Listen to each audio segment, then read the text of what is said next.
Tamaulipas, que dejó evidencias de que presionó a las autoridades del Penal Federal de Coahuila, falsificando datos y extralimitándose. ¿Por qué le urgía tanto liberar al delincuente? ¿Y por qué exigió que se liberara en 1 hora? Ahorita voy a pasar el video donde el presidente muestra, ¿sí?, el documento, y ahí está la presión. Le dice a las autoridades penales, libérenlo y les damos 1 hora. ¿Por qué esa urgencia? También el juez federal amparó al delincuente y le ordenó a la jueza que a su criterio de ella decidiera si lo liberaba o no, con libertad de jurisdicción. Así lo escribió el juez en su determinación, porque en entrevistas a familiares de la jueza y a la misma jueza, ¿sí?, dicen que lo liberó por cumplir la instrucción del juez federal. Si la instrucción del juez federal fue de que actuara a su propio criterio, lo único que le pidió es que repitiera la audiencia.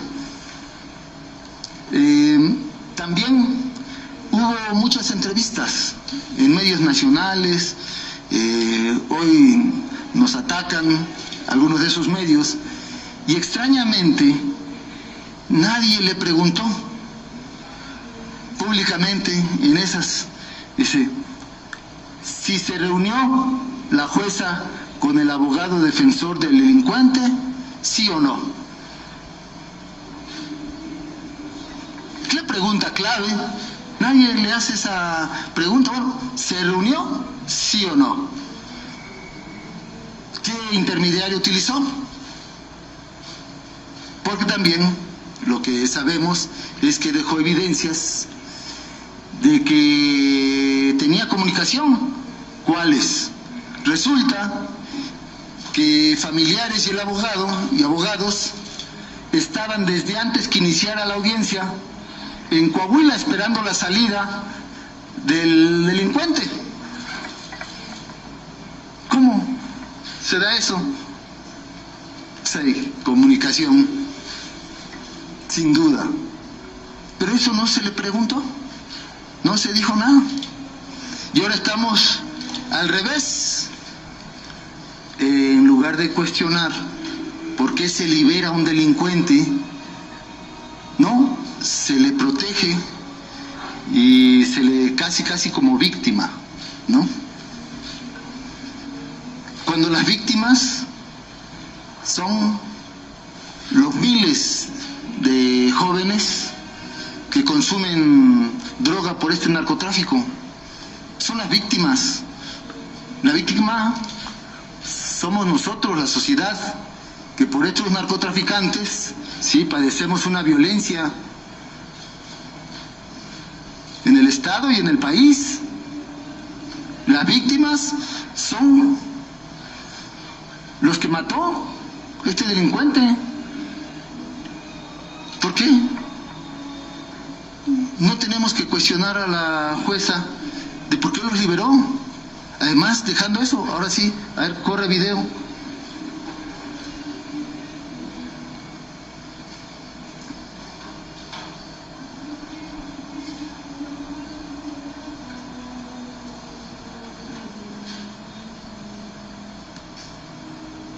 Y tenemos este caso, es el caso de la liberación de Itiel N., conocido como el Compa Playa, que es el presunto autor del asesinato del diputado Juan Carlos Molina Palacios en noviembre del 2019.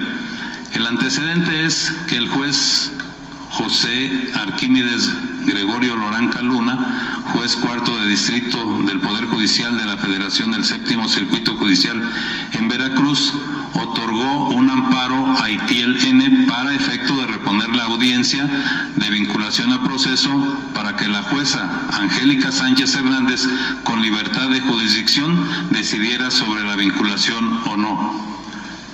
Ahí, libertad de jurisdicción es precisamente decir que la jueza aplique su propio criterio. Eso es lo que instruye el juez.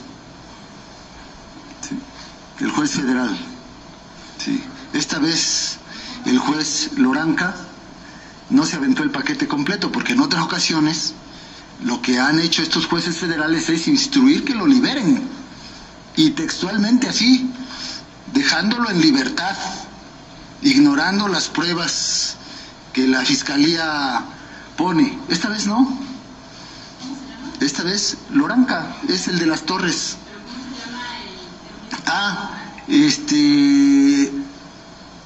Libertad de jurisdicción. Sí.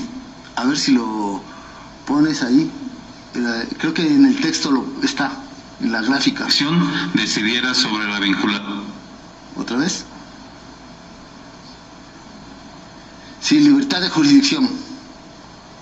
Dale, a ver, regrésale tantito para... Decidiera sobre la vinculación o no. Dale, ahí. Del Séptimo Circuito Judicial en Veracruz otorgó un amparo a Itiel N. para efecto de reponer la audiencia de vinculación a proceso para que la jueza Angélica Sánchez Hernández, con libertad de jurisdicción, decidiera sobre la vinculación o no. Posteriormente, la magistrada María Elena Leguízamo Ferrer, el magistrado José Saturnino Suero Alba y el magistrado Antonio Soto Martínez del Segundo Tribunal Colegiado en Materia Penal del Séptimo Circuito del Poder Judicial de la Federación confirman dicho amparo, por lo que la jueza Angélica Sánchez Hernández, que es la jueza de control del Juzgado de Proceso y Procedimiento Penal Oral del 18 Distrito Judicial en Cosamaloapan, el sábado 23 de junio, decretó con libertad de jurisdicción la no vinculación a proceso de Itiel N. y dispone su inmediata libertad en un lapso de 1 hora del Ceferezo número 18 en Ramos Arizpe, Coahuila. Itiel N. aún se encuentra preso en Cosamaloapan, pero por otra causa penal. Adelante. Aquí tenemos la instrucción, ¿verdad?, al órgano penitenciario, que en la prontitud de 1 hora después de haberse recibido la presente. A ver, regrésale, ese es importante. Ese es, ahí.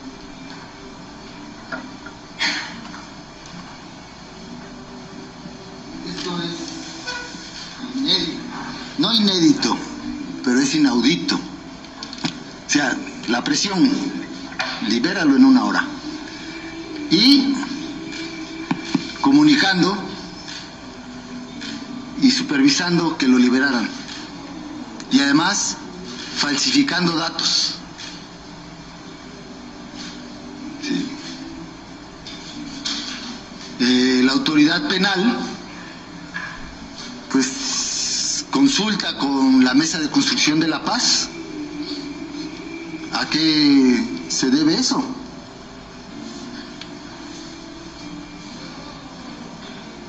Y esa es la pregunta que nos hacemos. ¿Por qué la urgencia? Por eso lo puse como pregunta. ¿Por qué le urgía tanto liberarlo?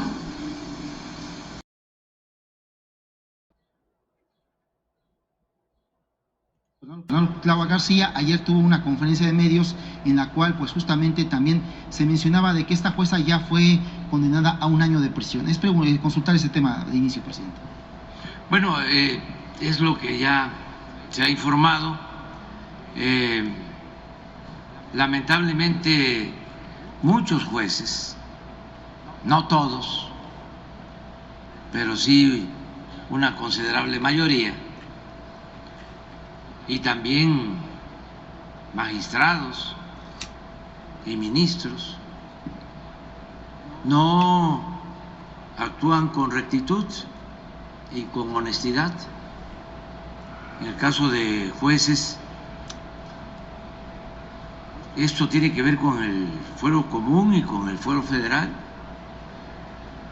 Se autorizan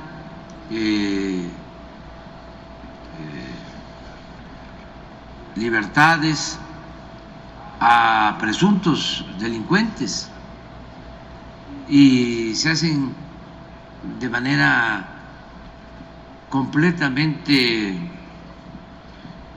atípicas.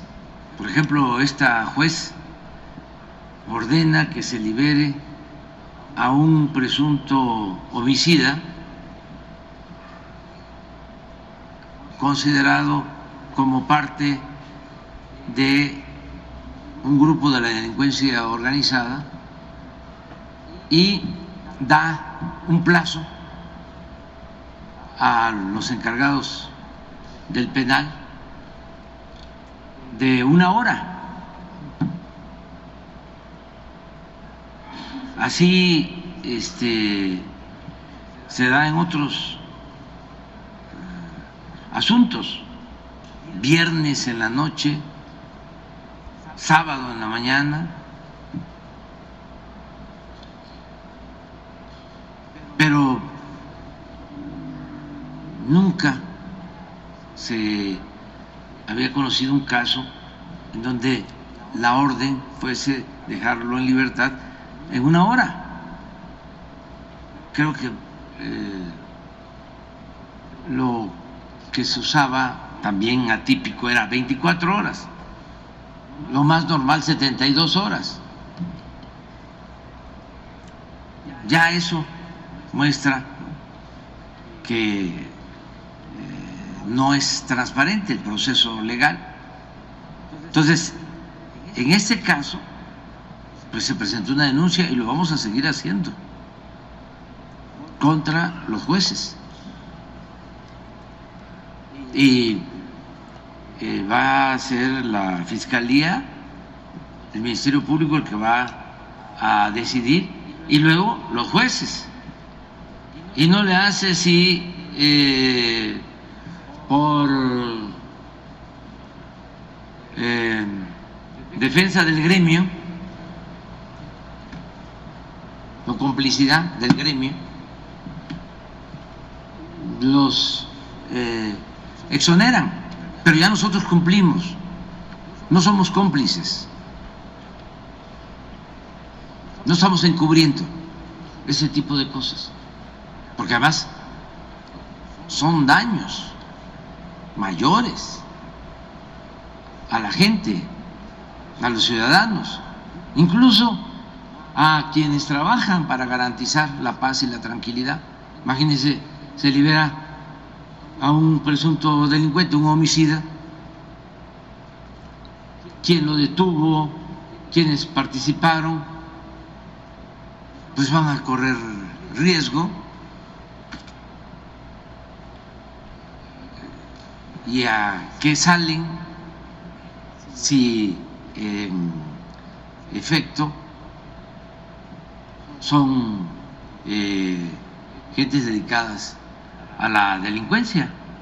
Pues a